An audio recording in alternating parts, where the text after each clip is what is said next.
आज आप सुनेंगे आषाढ़ मास की दूसरी आध्यात्मिक कथा, जो हमें मौन की शक्ति, सेवा की भावना और सच्चे आत्मज्ञान की ओर ले जाती है। बहुत समय पहले की बात है। एक महान तपस्वी थे, महर्षि कात्यायन। वे हिमालय की तलहटी में एक शुद्ध, शांत और निर्मल आश्रम में रहते थे। उनका जीवन तपस्या, ध्यान और वेदों के अध्ययन में बीतता था।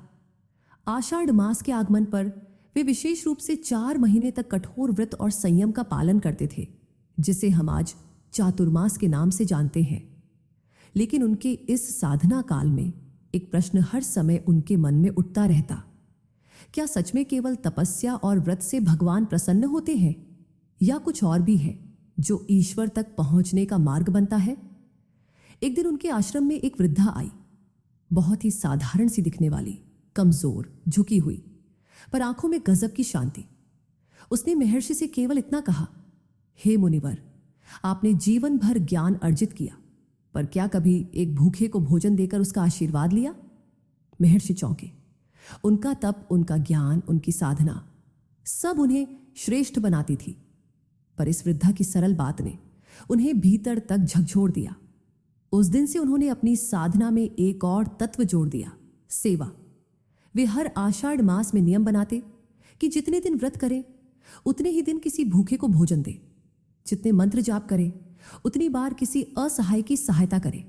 और तभी उन्हें यह अनुभूति हुई कि आषाढ़ मास केवल आत्म तपस्या का समय नहीं, बल्कि आत्मदान और सेवा का भी समय है। एक बार उन्होंने भगवान विष्णु से ध्यान में पूछा, प्रभु, क्या मेरी साधना आपको स्वीकार है? भगवान विष्णु ने मधुर मुस्कान के साथ उत्तर दिया, हे मुनि, जब तक तुम्हारी साधना केवल अपने उद्धार के लिए थी, वह आधी थी। लेकिन जब उसमें सेवा जुड़ी, प्रेम जुड़ा, परहित की भावना जुड़ी, तब वह पूर्ण हुई। भक्तों, यही है आषाढ़ मास की सच्ची महिमा। यह समय केवल व्रत, पाठ और पूजा का नहीं, बल्कि आत्मनिरीक्षण, मन की सफाई और सेवा भाव के विकास का समय है। जैसे बारिश की पहली बूंदें धरती को शुद्ध करती हैं, वैसे ही आषाढ़ मास आत्मा की धूल को धोने का समय है। इस महीने अगर हम सच में भगवान को प्रसन्न करना चाहते हैं, तो केवल दीप जलाना ही काफी नहीं। किसी के अंधेरे जीवन में उम्मीद की रोशनी बनना अधिक आवश्यक है। किसी भूखे को रोटी देना, किसी दुखी के आंसू पोंछना, यही है वह पूजा जो सीधे भगवान तक पहुंचती है। महर्षि कात्यायन की कथा हमें सिखाती है कि साधना में सेवा जुड़ जाए तो वह तप नहीं, भक्ति बन जाती है। और जब भक्ति निष्कलंक होती है तो ईश्वर दूर नहीं रहते, वे हमारे अंतर मन में प्रकट हो जाते हैं। तो हे श्रोताओं, इस आषाढ़ मास में आइए, हम केवल पूजा की थाली ही न सजाएं, बल्कि मन की भी सफाई करें। व्रत रखें, पर साथ में वचन भी रखें कि हम किसी के लिए कारण बनेंगे, शांति का, सुख का और प्रेम का। आषाढ़ मास आत्मा की यात्रा का पहला कदम है। चलिए इस यात्रा को केवल अपने तक सीमित न रखें, बल्कि हर उस जीवन तक पहुंचाएं जो हमारे स्पर्श से कुछ बेहतर बन सकता है। श्रोताओं, आषाढ़ मास का हर दिन केवल व्रत और पूजा का नहीं, बल्कि आत्मा की परख और विचारों की सफाई का अवसर होता है। ये वो मास है जब प्रकृति शांत हो रही होती है, मेघों की गूंज के पीछे एक आंतरिक मौन छिपा होता है और भीतर का स्वर लाउड होने लगता है। आज की कथा उसी मौन की महिमा को प्रकट करती है। बहुत पुरानी बात है। अवंती राज्य में एक राजा था, राजा चंद्रकेतु। पराक्रमी, न्यायप्रिय और प्रजा के प्रिय भी। पर मन में एक प्रश्न बार बार उठता, क्या मैं वास्तव में शांत हूं? क्या मैं अंदर से भी उतना ही निश्चल हूं जितना बाहर से लगता हूं? एक दिन दरबार में एक साधु आया। उसके वस्त्र साधारण थे, पर चेहरा तेजस्वी था। वह कुछ नहीं बोलता था। राजा ने उसका आदर किया, आसन दिया और पूछा, मुनिवर, आप कुछ कहते क्यों नहीं? साधु ने केवल मुस्कुराकर आकाश की ओर देखा। राजा समझ नहीं पाया।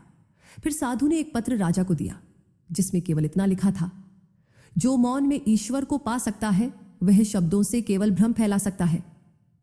राजा कुछ क्षण स्तब्ध रह गया। उस दिन से उसने निर्णय लिया, इस आषाढ़ मास वह स्वयं मौन व्रत रखेगा। वह बोलेगा नहीं, केवल सुनेगा, देखेगा, समझेगा। उसने राजकाज मंत्रियों को सौंप दिया और अपने भीतर उतरने का संकल्प लिया। पहले दिन ही उसे बेचैनी हुई। किसी से न बोल पाना आसान नहीं था। दूसरे दिन गुस्सा आया जब एक सैनिक ने गलती की और वो कुछ कह नहीं पाया। तीसरे दिन उसे भीतर एक घुटन सी महसूस हुई, पर चौथे दिन एक अलग शांति उसे घेरने लगी। उसे महसूस हुआ कि वह बोलता बहुत है पर सुनता कम है। वह आदेश देता है पर किसी की व्यथा नहीं समझता।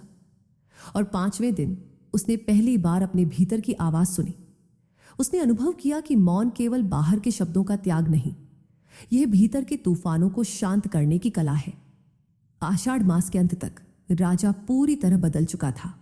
जब वह फिर से दरबार में आया तो पहले दिन ही उसने सबको ध्यान से सुनना शुरू किया। पहले वह न्याय करता था कानून से, अब वह करता था करुणा से। पहले वह शांति लाता था व्यवस्था से, अब वह लाता था अपने व्यक्तित्व से। एक दिन वही साधु फिर आया। इस बार राजा ने कुछ नहीं पूछा, केवल उसकी आंखों में देखा। साधु मुस्कुराया और कहा, अब तुम राजा नहीं रहे, अब तुम एक ज्ञानी हो, क्योंकि जिसने मौन को समझ लिया उसने सृष्टि का रहस्य पा लिया। श्रोताओं, यही है आषाढ़ मास की दूसरी कथा। यह मास हमें मौन की साधना का अवसर देता है। जब चारों ओर वर्षा की बूंदें गिरती हैं, तब भीतर भी विचारों की वर्षा होती है। हमें उसी में से सार निकालना है। तो इस आषाढ़ मास में आप भी एक दिन मौन रखिए, न केवल जुबान का बल्कि मन का भी। किसी दिन केवल सुनिए पक्षियों की आवाज, बारिश की बूंदें, अपने ही सांसों की गति, और फिर देखिए ईश्वर की मौजूदगी कितनी पास है। क्योंकि कभी कभी ईश्वर शब्दों में नहीं, मौन के बीच में मिलते हैं। जय श्री हरि।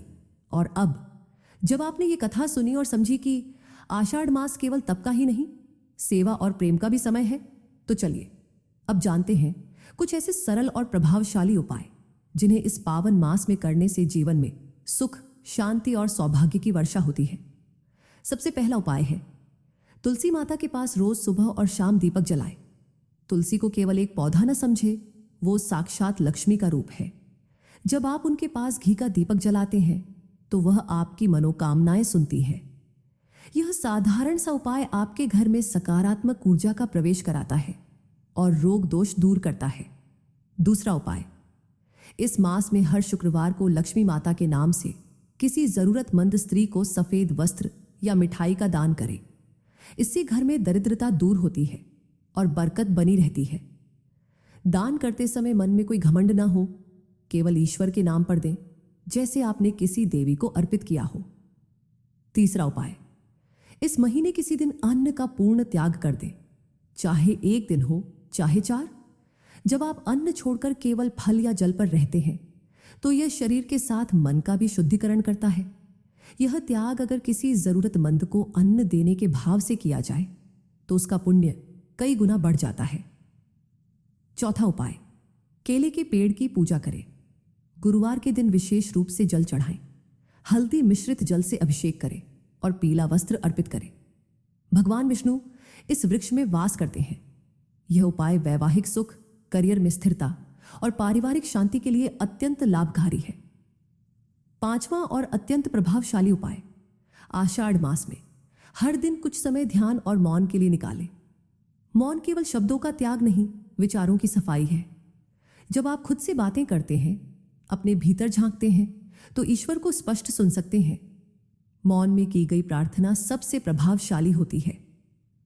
छठा उपाय, अपने घर के मंदिर में भगवान विष्णु को पीले फूल, पीले वस्त्र और चने की दाल अर्पित करें। विष्णु जी को पीतांबर प्रिय है और जब आप उन्हें आषाढ़ मास में समर्पित करते हैं तो वो आपके जीवन को भी शांति और संतुलन से भर देते हैं।